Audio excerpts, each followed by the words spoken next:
रुको रुको रुको, क्या आपको भी इंग्लिश लिखना पढ़ना या बोलना बिल्कुल नहीं आता है? तो आप सही वीडियो पर आए हैं। अगर आप बिगिनर हैं तो आज का ये सेंटेंस बिल्कुल भी मिस मत करिएगा, ये आपकी स्पोकन इंग्लिश को बेहतर बनाने में मदद करेगा। So hello friends, welcome back to my channel English pathway. I hope you are all doing well. तो आज हम रोज बोले जाने वाले वाक्य का इंग्लिश में ट्रांसलेट करना सिखाएंगे, जिससे आप बहुत ही आसानी से किसी भी हिंदी वाक्य को अंग्रेजी में बदल सकते हैं। सो फ्रेंड्स, ये वीडियो आपके लिए काफी ज्यादा इंफॉर्मेटिव होने वाला है। वीडियो में एंड तक बने रहिएगा। वीडियो अच्छा लगे तो लाइक शेयर एंड सब्सक्राइब करके भी जरूर जाइएगा। सो फ्रेंड्स, चलिए अब हम वीडियो को स्टार्ट करते हैं।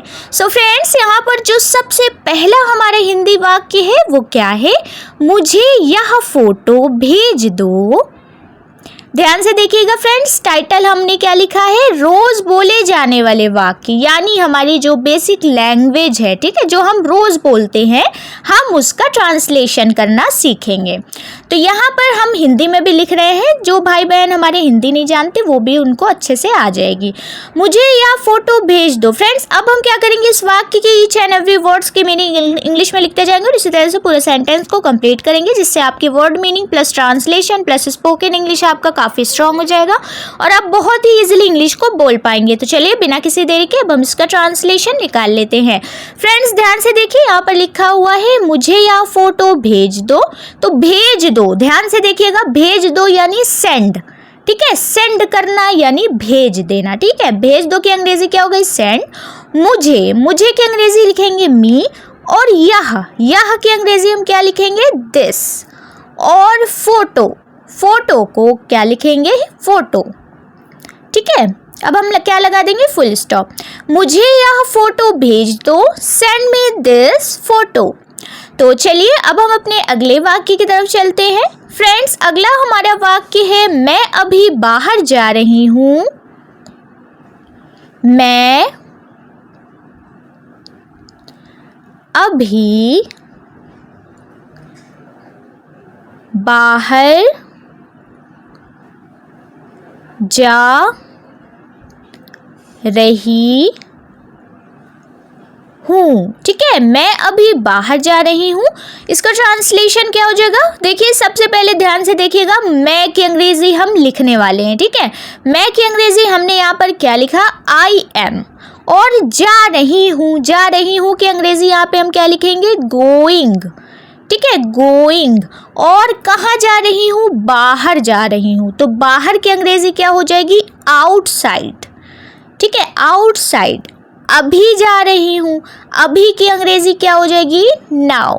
सो फ्रेंड्स, आई होप कि आपको अच्छे से समझ आ रहा हो। कोई भी डाउट हो, कोई भी कंफ्यूजन रहा करे, आप कमेंट करके पूछ लीजिएगा।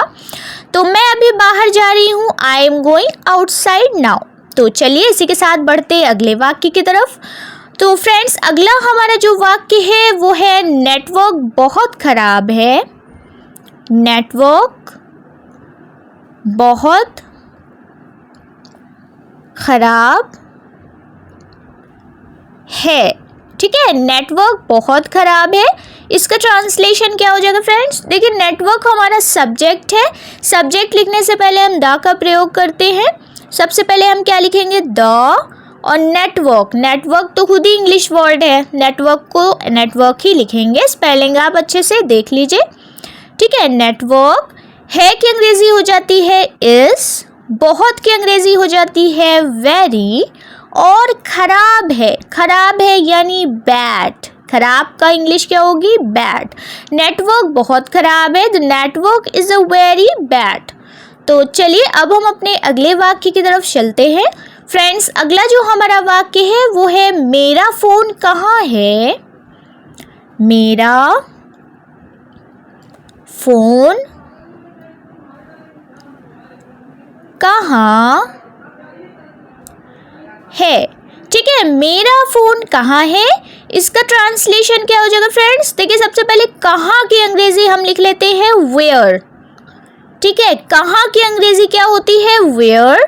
है की अंग्रेजी होती है इज, और मेरा की अंग्रेजी हो जाती है माई, और फोन को सिंपली हम फोन ही लिखेंगे, ठीक है। अब हम लगा देंगे क्वेश्चन मार्क। मेरा फोन कहाँ है? Where is my phone. तो चलिए फ्रेंड्स, अब हम अपने अगले वाक्य की तरफ चलते हैं। फ्रेंड्स अगला हमारा वाक्य है मुझे अकेला छोड़ दो। मुझे अकेला छोड़ दो। ठीक है, मुझे अकेला छोड़ दो, इसका ट्रांसलेशन क्या हो जाएगा फ्रेंड्स? देखिए, छोड़ दो की अंग्रेजी हम यहाँ पर क्या लिखने वाले हैं? लीव। छोड़ने की अंग्रेजी क्या होती है? लीव। और मुझे की अंग्रेजी हो जाएगी मी। और अकेला, अकेला यानी अलोन। मुझे अकेला छोड़ दो, लीव मी अलोन। तो चलिए अब हम अपने अगले वाक्य की तरफ चलते हैं। फ्रेंड्स अगला हमारा वाक्य है वहाँ मत बैठो। वहाँ मत बैठो। ठीक है, वहाँ मत बैठो, इसका ट्रांसलेशन क्या हो जाएगा? देखिए, मत का मतलब क्या होता है? नहीं, नहीं बैठो। तो नहीं की अंग्रेजी क्या हो जाएगी? डोंट। ठीक है, बैठो, बैठो की अंग्रेजी क्या हो जाती है? सेट। और वहाँ की अंग्रेजी क्या हो जाएगी? देयर। ठीक है, वहाँ मत बैठो, डोंट सिट देयर। तो चलिए फ्रेंड्स अब हम अपने अगले वाक्य की तरफ चलते हैं। फ्रेंड्स अगला हमारा वाक्य है मेरा फोन मुझे दे दो। मेरा फोन मुझे दे दो। ठीक है, मेरा फोन मुझे दे दो, इसका ट्रांसलेशन क्या हो जाएगा? देखिए, दे दो की अंग्रेजी क्या हो जाती है? गिव। देना यानी गिव। और मेरा की अंग्रेजी हम लिखेंगे मी। गिव मी यानी मुझे या फिर मेरा। और मेरा फ़ोन मुझे दे दो, गिव मी माई फ़ोन यानी मेरा फ़ोन। ठीक है, मेरा फ़ोन मुझे दे दो, गिव मी माई फ़ोन। तो चलिए फ्रेंड्स अब हम अपने अगले वाक्य की तरफ चलते हैं। फ्रेंड्स अगला हमारा वाक्य है इसके बारे में चिंता मत करो। ध्यान से देखिएगा फ्रेंड्स, सारे ही सेंटेंस इम्पॉर्टेंट है और ये हमारी बेसिक लैंग्वेज है जो रेगुलरली हम बोलते हैं। इसके बारे में चिंता मत करो। ठीक है, जैसे आप किसी से बोलते हैं कि इसके बारे में चिंता मत करो, तो इसे हिंदी में बोलने की जगह अंग्रेज़ी में बोलेंगे तो कितना अच्छा लगेगा। तो चलिए इसकी अंग्रेज़ी जान लेते हैं। देखिए, यहाँ पर सबसे पहले मत का मतलब अभी हमने आपको बताया नहीं होता है। ठीक है, नहीं की अंग्रेज़ी क्या होती है? डू नॉट, शॉर्ट फॉर्म में लिखते हैं डोंट। ठीक है, और चिंता बहुत इंपॉर्टेंट वर्ड है। चिंता की अंग्रेज़ी होती है वरी। और इसके बारे में यानी अबाउट इट। ठीक है, इसके बारे में की अंग्रेज़ी होगी अबाउट इट। इसके बारे में चिंता मत करो, डोंट वरी अबाउट इट। तो चलिए फ्रेंड्स अब हम अपने अगले वाक्य की तरफ चलते हैं। फ्रेंड्स अगला हमारा वाक्य है मुझे यह बहुत पसंद आया। मुझे यह बहुत पसंद आया। ठीक है, मुझे यह बहुत पसंद आया, इसका ट्रांसलेशन क्या हो जाएगा फ्रेंड्स? देखिए, सबसे पहले मुझे की अंग्रेजी हम लिख लेते हैं आई।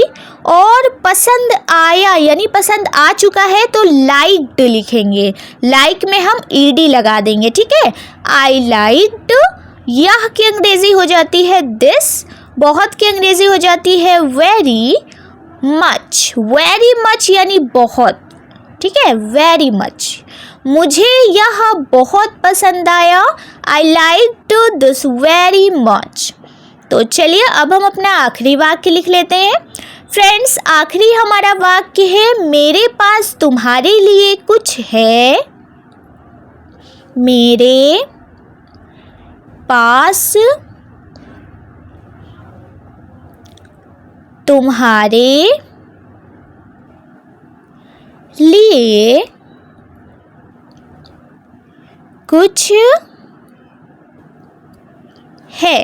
ठीक है फ्रेंड्स, ये क्या हो गया हमारा हिंदी का वाक्य। चलिए इसका ट्रांसलेशन लिख लेते हैं। देखिए, मेरे पास की अंग्रेजी हम क्या लिखेंगे, आई हैव। ठीक है, मेरे पास यानी आई हैव। कुछ की अंग्रेजी हो जाती है समथिंग। ठीक है, कुछ की अंग्रेजी क्या हो जाएगी, समथिंग। और तुम्हारे लिए है यानी फॉर यू।